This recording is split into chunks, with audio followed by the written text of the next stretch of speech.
Welcome to rankers cave IAS academy. ఈ వీడియోలో మనం రీసెంట్గా జరిగిన civil services preliminary examination expected cut off ఎలా ఉంటుందో చూద్దాం. దానికి ముందుగా నా పేరు శ్రీనివాస్. 5 యూపీఎస్సీ ఇంటర్వ్యూస్ ఇచ్చాను. లాస్ట్ ఇయర్ వరకు నేను సివిల్ సర్వీసెస్ రాశాను.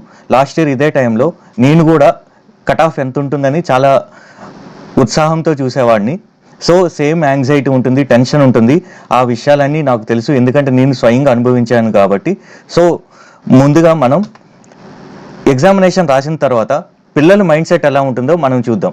ఎగ్జామినేషన్ రాసిన వెంటనే ఏమనిపిస్తుంటుందంటే చాలా క్వశ్చన్స్ కూడా నువ్వు ఈసారి గెస్ వర్క్ బట్టి పెట్టేటట్టు వచ్చాయి.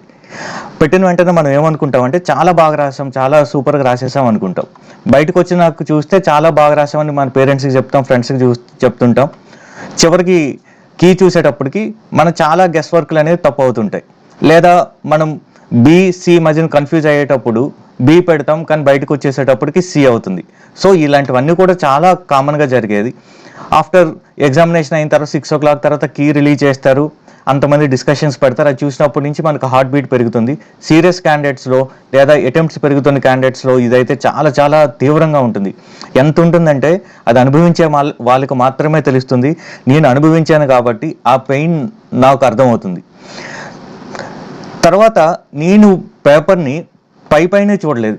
నేను ఒక 2 hours ఎగ్జామ్ అట్మాస్ఫియర్ ఎలా ఉంటుందో అలానే పేపర్ని పెట్టుకొని నేను సాల్వ్ చేశాను. ఒకవేళ నేను సాల్వ్ చేస్తే ఎంత ప్రెజర్ ఫీల్ అవుతానో నాకు ఎన్ని తెలుసు, ఆనెస్ట్గా ఎన్ని తెలుసు.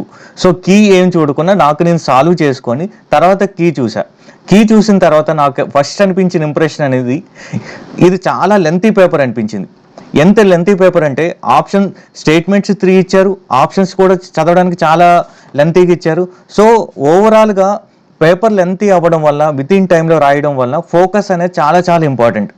ఒక్కొక్కసారి ఫోకస్ మిస్ అవ్వడం వల్ల ఏమవుతుందంటే ఫోకస్ మిస్ అవుతుంది, ఇంకోవైపు ప్రెజర్ ఉంటుంది. ఆ ప్రెజర్ ఫుల్ సిచ్యువేషన్లో డెసిషన్ తీసుకోవాలి. దానివల్ల చాలా సిల్లీ మిస్టేక్స్ చేశాం. నా ఫ్రెండ్స్ కూడా చాలామంది ఇలాంటి కంప్లైంట్స్ చేశారు, అరే నేను ఇది బి అనుకున్నాను చివరికి సి పెట్టానని. ఎందుకంటే ఈ క్వశ్చన్ చూస్తే చూడండి, ఇది ఆర్టికల్ 6 అనేది ఎక్స్పెక్టెడ్ క్వశ్చన్. ఇది ప్యారిస్ క్లైమేట్ డీల్కి, ఎందుకంటే ఒక 2-3 years నుంచి ఆర్టికల్ 6 గురించి డిస్కస్ చేస్తూనే ఉన్నారు.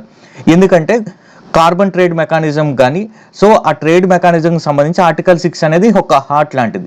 క్వశ్చన్ అనేది 3 స్టేట్మెంట్స్ ఇచ్చారు, మళ్ళీ క్రింద కూడా ఉన్న ఆప్షన్స్ నార్మల్గా ఇవ్వలేదు. Both statement 2, statement 3 are correct and both of them explain statement 1 అని. ఇది ఎగ్జామ్ కండిషన్లో చదివేటప్పటికి చాలా కన్ఫ్యూజింగ్ అనిపిస్తుంది. ఈవెన్ మీరు స్టేట్మెంట్ 3 చూస్తే Paris agreement on climate change ఇంటెండ్స్ to promote inter country non market strategies. యాక్చువల్గా ఆర్టికల్ 6ని మనం మార్కెట్ స్ట్రాటజీస్ పరంగా చూస్తుంటాం. సో ఇక్కడ స్టేట్మెంట్ 3 చూస్తే నాన్ మార్కెట్ స్ట్రాటజీస్. సో డెఫినెట్గా ఇది కన్ఫ్యూజన్ క్రియేట్ చేస్తుంది. ఈ కన్ఫ్యూజన్తో పాటు ఫర్దర్గా స్టేట్మెంట్స్ ఇంకా కాంప్లెక్స్ అయ్యేటప్పటికి ఇంకా ప్రెజర్ బిల్డప్ అయ్యి సిల్లీ మిస్టేక్స్ చేస్తుంటాం. సో బయట నుంచి చూసేంత ఈజీ కాదు ఈ పేపర్ ఎగ్జామినేషన్ హాల్లో రాయడం. ఇక్కడ బయట కూర్చొని ఎన్ని కబుర్లైనా చెప్పొచ్చు, కానీ ఆ మూమెంట్లో డెసిషన్ తీసుకోవడం, ఆ మూమెంట్లో అనలైజ్ చేయడం, ఆ మూమెంట్లో ఫ్యాక్ట్ని రీకలెక్ట్ చేసుకోవడం అనేది చాలా చాలా కష్టం. ఇంకా ఆప్షన్స్ కూడా నువ్వు ఇలా both statement 2 and 3 are correct but only one of them explain statement 1, ఇవి చాలా రియల్లీ కన్ఫ్యూజింగ్. ఈ ఇయర్ మారుతున్న ట్రెండ్ ఇది. లాస్ట్ ఇయర్ ఇలాంటివి ఉన్నాయి కానీ 1 or 2 ఉన్నాయి, కానీ ఈ ఇయర్ చాలా ఎక్కువ ఇచ్చారు. ఇది మేజర్ ట్రెండ్ ఇది. దీనివల్ల మన మైండ్ మొత్తం కన్ఫ్యూజన్లో అయిపోయి చాలా చాలా వరకు తప్పులు చేసే అవకాశం ఉంటుంది. నెక్స్ట్ నా అబ్జర్వేషన్ ఏంటంటే once upon a time UPSC అనేది డెప్త్ని చెక్ చేసేందుకు చాలా చాలా చూసేది. ఇప్పుడు డెప్త్ కాకుండాను క్వశ్చన్ పేపర్ నాకు ఎవరికి ఇచ్చారనిపిస్తుంది అంటే సీజీఎల్ సెట్ చేసిన వాళ్ళకో లేదా state public service commission set చేసే వాళ్ళకో, వాళ్ళు ఎక్కువ ఫ్యాక్ట్స్ నాలెడ్జ్ కానీ అది ఎక్కువ చెక్ చేస్తుంటారు. కానీ యూపీఎస్సీ ఈ పేపర్ సెట్ చేసే వాళ్ళు previous year questions, UPSC previous year questions కాకుండా vision IAS, insights IAS, forum IAS questions చూసినట్టున్నారు. ఎందుకంటే వాళ్ళు మోర్ నెంబర్ ఆఫ్ స్టేట్మెంట్స్ ఇస్తే క్వశ్చన్ డిఫికల్టీ పెరిగిపోతుంది అనుకున్నారు, మోర్ ఫ్యాక్ట్స్ డంప్ చేస్తే క్వశ్చన్ డిఫికల్టీ పెరిగిపోతుంది అనుకుంటున్నారు. దీనివల్ల ఏమవుతుందంటే స్టూడెంట్స్ యొక్క ఫ్యాక్చువల్ నాలెడ్జ్ తెలుస్తుంది తప్ప వాళ్ళ అనలిటికల్ పవర్ కానీ డెప్త్ కానీ తెలియట్లేదు. దీనివల్ల ఏమవుతుందంటే బెస్ట్ స్టూడెంట్స్ కూడాను ఎవరైతే మీరు కలెక్టర్ కావాలన్నా ఎస్పీ కావాలన్నా డెసిషన్ తీసుకోవాలంటే ఆల్రెడీ ఫ్యాక్ట్స్ మీ లోవర్ స్టాఫ్ ఇస్తుంటారు. ఆ ఫ్యాక్ట్స్ని అనలైజ్ చేసే కెపాసిటీ ఉండాలి. ఆ క్వాలిటీని ఎందుకో యూపీఎస్సీ ఈ పేపర్లో చెక్ చేయలేదనిపిస్తుంది. ఇలా చెక్ చేయకపోవడం వల్ల ఏమవుతుందంటే ఇండియాకే లాస్. ఎందుకంటే బెస్ట్ టాలెంట్ అనేది రాదు. ఎవరైతే పెరిఫరీగా చూసి లేదా ఎలిమినేషన్ టెక్నిక్స్ వాడేసి క్లియర్ చేస్తుంటారో వాళ్ళు క్లియర్ చేసే అవకాశం ఉంటుంది. సో ఇది ఒక మంచి ట్రెండ్ కాదు, ఈ పేపర్లో నేను గమనించింది అది. పాత పేపర్లన్నీ కూడా డెప్త్ని చెక్ చేస్తే ఈ పేపర్ మాత్రం డెప్త్ కాకుండా పెరిఫరీలో ఫ్యాక్చువల్ నాలెడ్జ్ని చెక్ చేసేది. సో ఎక్స్పెక్టేషన్ అనేది పాత యూపీఎస్సీ నుంచి ఎక్స్పెక్టేషన్ అనేది ఈ పేపర్ చూసినాక డిఫరెంట్గా ఉండేది. ఇలాంటి క్వశ్చన్స్ చాలా ఉన్నాయి. 1 2 3 4 ఇవ్వట్లేదు, match the following.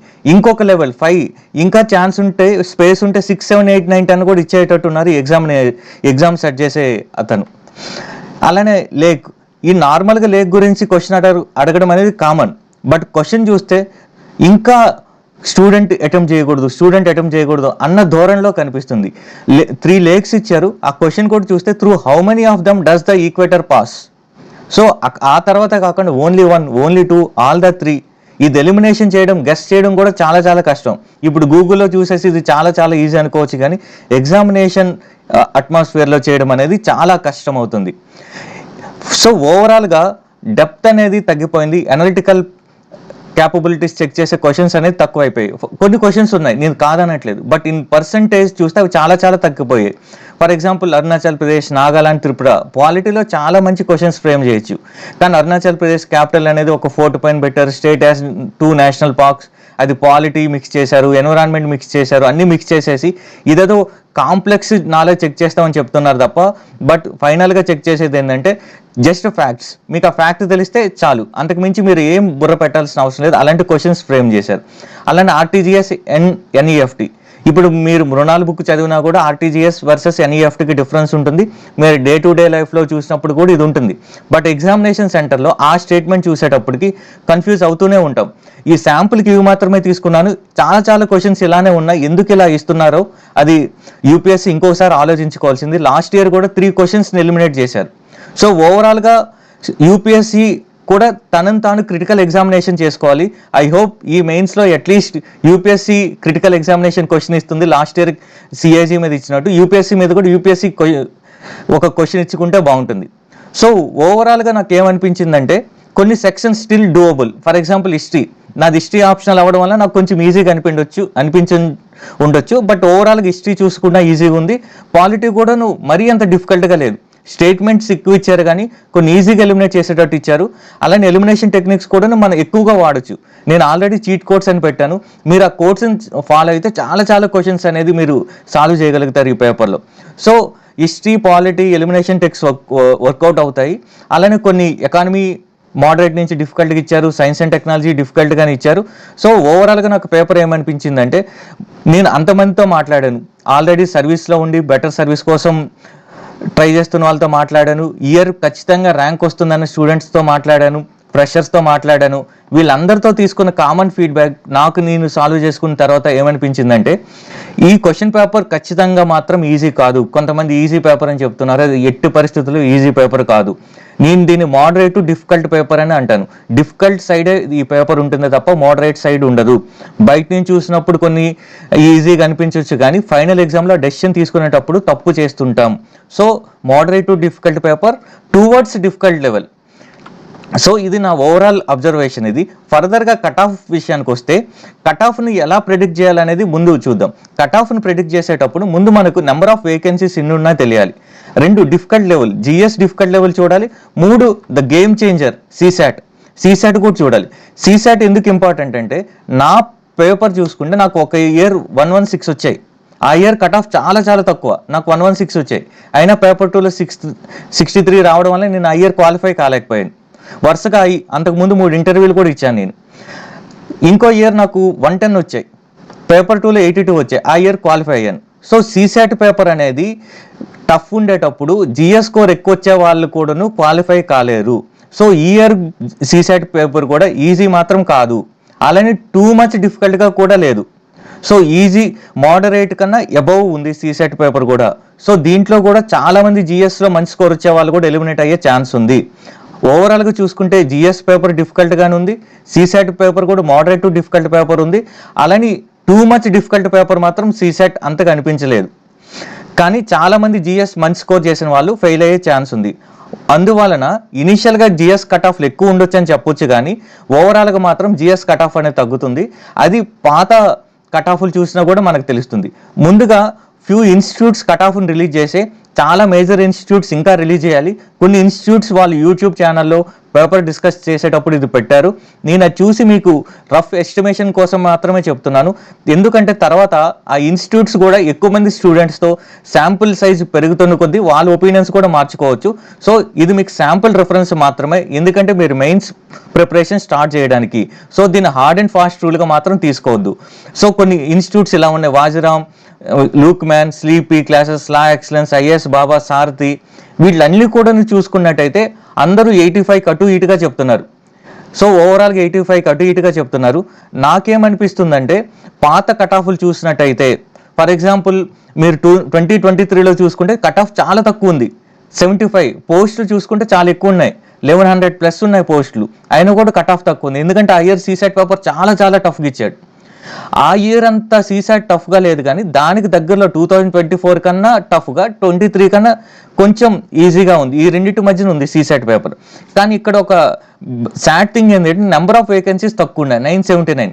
Last year 1056 ఉన్నాయి. సో నెంబర్ ఆఫ్ వేకెన్సీస్ కూడా తగ్గాయి. ఒక వేకెన్సీకి 12 మెంబర్స్ని మెయిన్స్కి సెలెక్ట్ చేసిన, సో ఓవరాల్గా ఒక 1000 వరకు తగ్గే ఛాన్స్ ఉంటుంది లాస్ట్ ఇయర్ కన్నా ఇయర్ పోల్చుకుంటే. సో దీనివల్ల ఒకటి సీసెట్, 2 నెంబర్ ఆఫ్ వేకెన్సీస్, ఈ రెండు నేను గమనించేటప్పుడు అలానే కొన్ని అంబిగ్యూటీ క్వశ్చన్స్ కూడా ఉన్నాయి. For example north south transport corridor, దాంట్లో ఆప్షన్ ఏ కూడా అనిపిస్తుంది నాకు రైట్, డి ఆప్షన్ అని కూడా అనిపిస్తుంది. సో ఇలాంటి అంబిగ్యూస్ క్వశ్చన్స్ కూడా ఉన్నాయి. ఆల్రెడీ యూపీఎస్సీ 3 క్వశ్చన్స్ని తీసేసింది, కాబట్టి ఏ ఇన్స్టిట్యూట్ కూడాను ఇది కట్ ఆఫ్ అని చెప్పలేరు. బట్ నాకు ఓవరాల్గా నాకున్న ఎక్స్పీరియన్సెస్తో, ఈ ఇన్స్టిట్యూట్స్ చెప్పినవి, ఫ్రెండ్స్తో, ఫ్రెషర్స్తో మాట్లాడడం ఏమనిపిస్తుందంటే, ఎవరైతే 80కి అటు ఇటుగా ఉన్నారో వాళ్ళు ఖచ్చితంగా మెయిన్స్ ప్రిపరేషన్ స్టార్ట్ చేయాల్సిందే. ఎందుకంటే కొంతమంది 90 అని చెప్తున్నారు, కానీ అవన్నీ వాళ్ళు రియల్గా ఎగ్జామ్ రాసిన వాళ్ళు అయితే నాకు అనిపించట్లేదు. లేదా వాళ్ళు కీ చూసిన తర్వాత ఈజీ అని అనుకుంటున్నారేమో, అది ఎట్టి పరిస్థితుల్లో మాత్రం ఉండదు. 80కి అటు ఇటుగా ఉండేవాళ్ళు ఖచ్చితంగా మీ మెయిన్స్ ప్రిపరేషన్ స్టార్ట్ చేయండి. ఎందుకంటే మీరు ఈ డైలమాలో పడి ఉంటే ఒకవేళ క్లియర్ అయినా కూడా మీరు 15 days to 20 days మిస్ అయిపోతారు. ఆ 20 daysలో ఒక పేపర్ కవర్ చేయొచ్చు. ఒక పేపర్ అంటే 250 మార్క్స్. మెయిన్స్లో ప్రతి మార్క్ కూడా చాలా చాలా ఇంపార్టెంట్. దీనికి పైన నా ఒక అనౌన్స్మెంట్ ఉంది ఏంటంటే, మేము ర్యాంకర్స్ కేవ్ ఐఏఎస్ అకాడమీ నుంచి ఒక మెంటర్షిప్ ప్రోగ్రామ్ స్టార్ట్ చేద్దాం అనుకుంటున్నాము. దానికి ఆల్రెడీ మేము స్టూడెంట్స్ నుంచి ఇన్ఫర్మేషన్ కలెక్ట్ చేస్తున్నాం. ఎవరైతే ఇంట్రెస్టెడ్గా ఉన్నారో ఇప్పటి వరకు చాలామంది ఇన్ఫర్మేషన్ ఇచ్చారు. మేము ఫైనల్ ప్రైస్ ఫిక్స్ చేస్తున్నాం, ఫైనల్ షెడ్యూల్ కూడా ఫిక్స్ చేస్తున్నాం. వన్స్ అదంతా ఫిక్స్ అయిపోయిన తర్వాత స్టూడెంట్స్ ఒక్కొక్కరితో మాట్లాడి వాళ్ళ ఇంట్రెస్ట్ బట్టి వాళ్ళకి మ్యాక్రో ప్లాన్, మైక్రో ప్లాన్, అలానే వాళ్ళని ఎక్కడ స్కిల్ లోపం ఉందా, నాలెడ్జ్ లోపం ఉందా, ప్రజెంటేషన్ లోపం ఉందా కూడా ఐడెంటిఫై చేసి వాళ్ళకి ఇండివిజువల్గా రీచ్ అవుతున్నాం. మీరు కూడా ఇంట్రెస్టెడ్ ఉంటే కింద లింక్ ఉంది, ఆ లింక్లో రిజిస్టర్ చేసుకోండి. అలానే ఈ rankers cave IAS academy initiative నుంచి చాలా వీడియోస్ అప్లోడ్ చేయడం జరిగింది. ముందుగా టెలిగ్రామ్ ఛానల్, ఈ టెలిగ్రామ్ ఛానల్లో డైలీ క్వశ్చన్స్ పోస్ట్ చేస్తున్నాం. ఈవెన్ 1 week ముందు కూడా కొన్ని క్వశ్చన్స్ పోస్ట్ చేసాం. అది నేను ఆ క్వశ్చన్స్ కూడా రావడం జరిగింది. ఫర్ ఎగ్జాంపుల్ మైరోనా పార్టికల్ కానీ, ఆర్బీఐ బ్యాలెన్స్ షీట్స్ కానీ. సో ఇది మీకు ఖచ్చితంగా యూస్ఫుల్ అవుతుందని అనుకుంటున్నాను. అలానే ప్రిలిమినరీ అయిపోయింది. ప్రిలిమినరీ నెక్స్ట్ ఏం చేయాలనేది, ఒకవేళ క్లియర్ అయితే ఏం చేయాలి, క్లియర్ కాకపోతే ఏం చేయాలి, డైలమాలో ఉంటే ఏం చేయాలనేది ఒక షార్ట్ వీడియో నేను చేసి పెట్టాను. అది మీకు ఖచ్చితంగా హెల్ప్ఫుల్ అవుతుంది. దీనికి అదనంగా న్యూస్ పేపర్ ఎలా చదవాలి, ప్రిలిమినరీ స్టేజ్లో ఎలా చదవాలి, మెయిన్ స్టేజ్లో ఎలా చదవాలి, ఇంటర్వ్యూ స్టేజ్లో ఎలా చదవాలి, ఏ మ్యాగజైన్స్ చదవాలి అనేది కూడా చెప్పాను. అలానే ఓవరాల్ స్ట్రాటజీ కూడా డిస్కస్ చేశాను వేరే వీడియోలో. ఇది చాలామంది చూశారు, చాలామంది చూస్తున్నారు కానీ సబ్స్క్రైబ్ చేసుకోవట్లేదు. దయచేసి సబ్స్క్రైబ్ చేసుకోండి. మీ చిన్న యాక్ట్ అనేది మాకు చాలా బూస్ట్గా ఉంటుంది. సో దయచేసి సబ్స్క్రైబ్ చేసుకోండి. మీ ఫ్రెండ్స్ కూడా చెప్పండి. మీకు ఇది నచ్చితే ఒక్కరికి చెప్పండి, నచ్చకపోతే మాత్రం 100 మందికి చెప్పండి. Thank you.